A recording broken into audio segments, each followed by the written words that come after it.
I'm Rachel, owner and artist at Stella Rose Boutique here in Greenville, Tennessee. Welcome back to my channel. If you're new here, hit that subscribe button for me and mash the notifications bell so you won't miss any of my upcoming videos.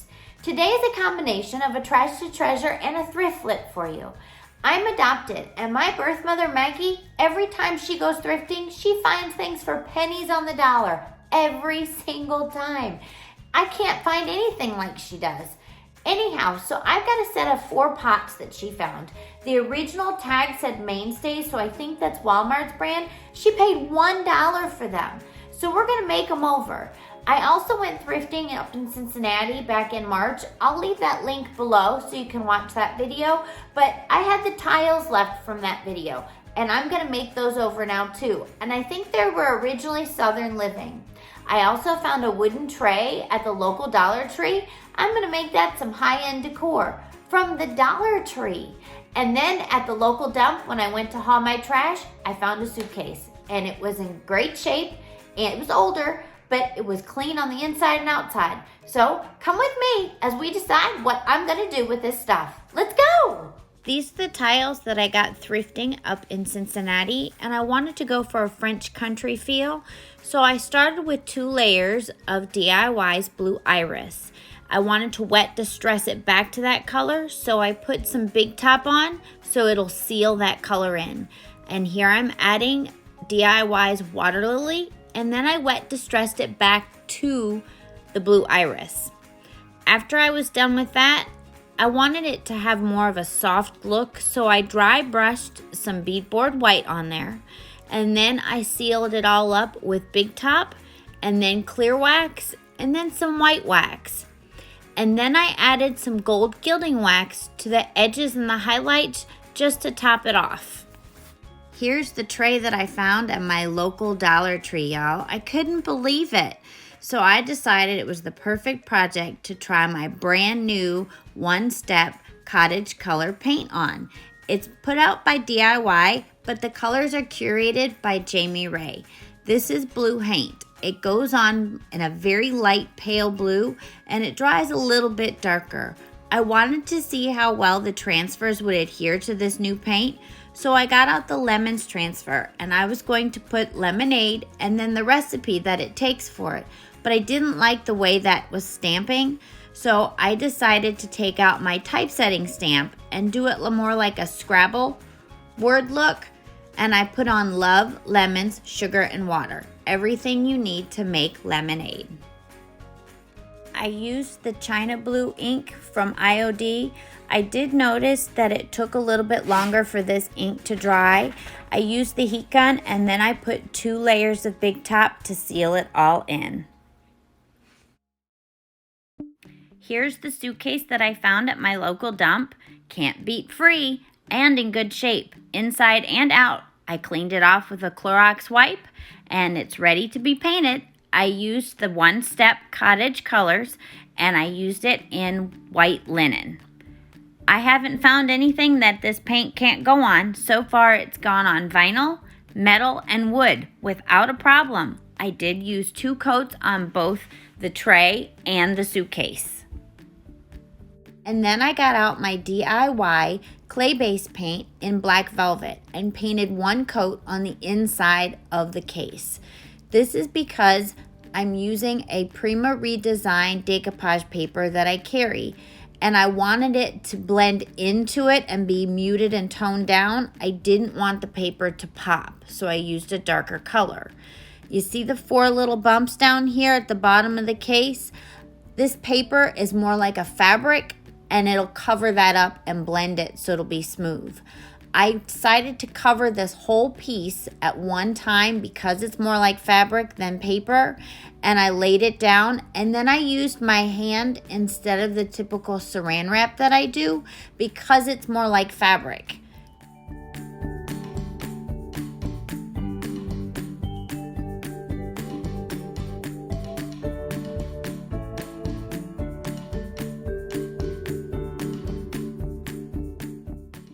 Here it is after it was completely dried.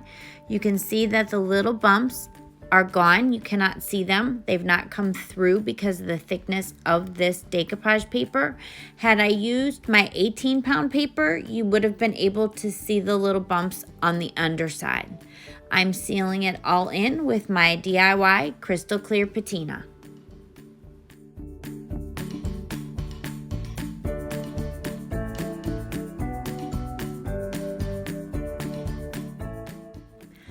I got out my heat gun so I could speed up the drying process, so I could close the case, so I could start decoupaging the outside. I then got out my summer floral paper by Jamie Ray, and I cut it down the center so it was a smaller piece, easier for me to work with. And then I applied the crystal clear liquid patina from DIY on the end in one small section, and then I rubbed down on the decoupage paper with my saran wrap to smooth out any wrinkles. And then I fold it back and I add a little bit more of the decoupage medium, and then I put down a little bit more paper, and I do this as I work across the entire surface. After the paper dried, I gave it a coat of DIY's Big Top to seal the paper in and protect it. I didn't record that step. And then I gave it a coat of clear wax and then white wax to soften it up a little bit. And here I am buffing the white wax. These are the 4 little pots that Maggie found for $1. I then took out my 320 grit sandpaper and I roughed up the sides all the way around.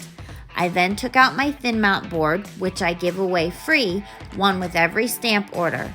And then I put the air dry clay on it, rolled it out with my rolling pin, and then I pushed my crockery stamps into it for an impression. See how easy it is to peel it off the board versus having it on a table and trying to get it off without it tearing? Easy peasy. And then I put it on the pot so I could trim the excess off around the edge. When I was done trimming it, I pulled it off and I used Titebond Quick and Thick for my glue, and then I applied it to the pot. Once I applied it to the pot, I pushed down around the edges so that it would adhere and blend easier into the paint and hide the seams. I then got out my DIY paint in Apothecary and added a little bit of salt wash to it. I wanted to give it some texture to help hide the seams on the pots. And they say that you need to mix it at a 50-50 ratio, but I find that when mixing it with DIY paint, you need a lot less because the paint is already thick to begin with. So then I used one of my JRV Stencil Brushes and I stippled it on the entire pot. Then I let it dry for a little bit, and then I rolled it on the paper towel there to knock down the peaks. I lightly put it down on the clay because the clay was still wet and I didn't want to dent up the impression. I then put a coat of DIY clear wax on the pots, and then I used a coat of white wax to soften the pot, and so it'll also get in the nooks and crannies of the impression that I made with the crockery stamp, so it'll stand out better. After I let the white wax sit on there for about 10 minutes, I wiped it back so it was just in the low spots on the pot. When I was painting another project, some of the blue iris splattered on there and I blended it in, and I liked the way it looked, so I went and added it in different spots to give the pot some dimension. All of the paint and products used in today's video can be found in both of my stores in Sevierville and Greenville, Tennessee, and on my website at stellaroseboutique.co. If you like this video, please give it a thumbs up and share it out to your family and friends that you think would enjoy it. That helps me grow my channel. And when we hit 750 subscribers, we're going to have a giveaway, just like we did when I hit 500. As a thank you for supporting my small business. At the end of this week, I'm headed to Jacksonville, Florida for Creative Con. It's being put on by Vintage Bee Designs and Melissa Morrow. I cannot wait to share with you guys my experience in an upcoming video. Thank you so much for watching. Bye.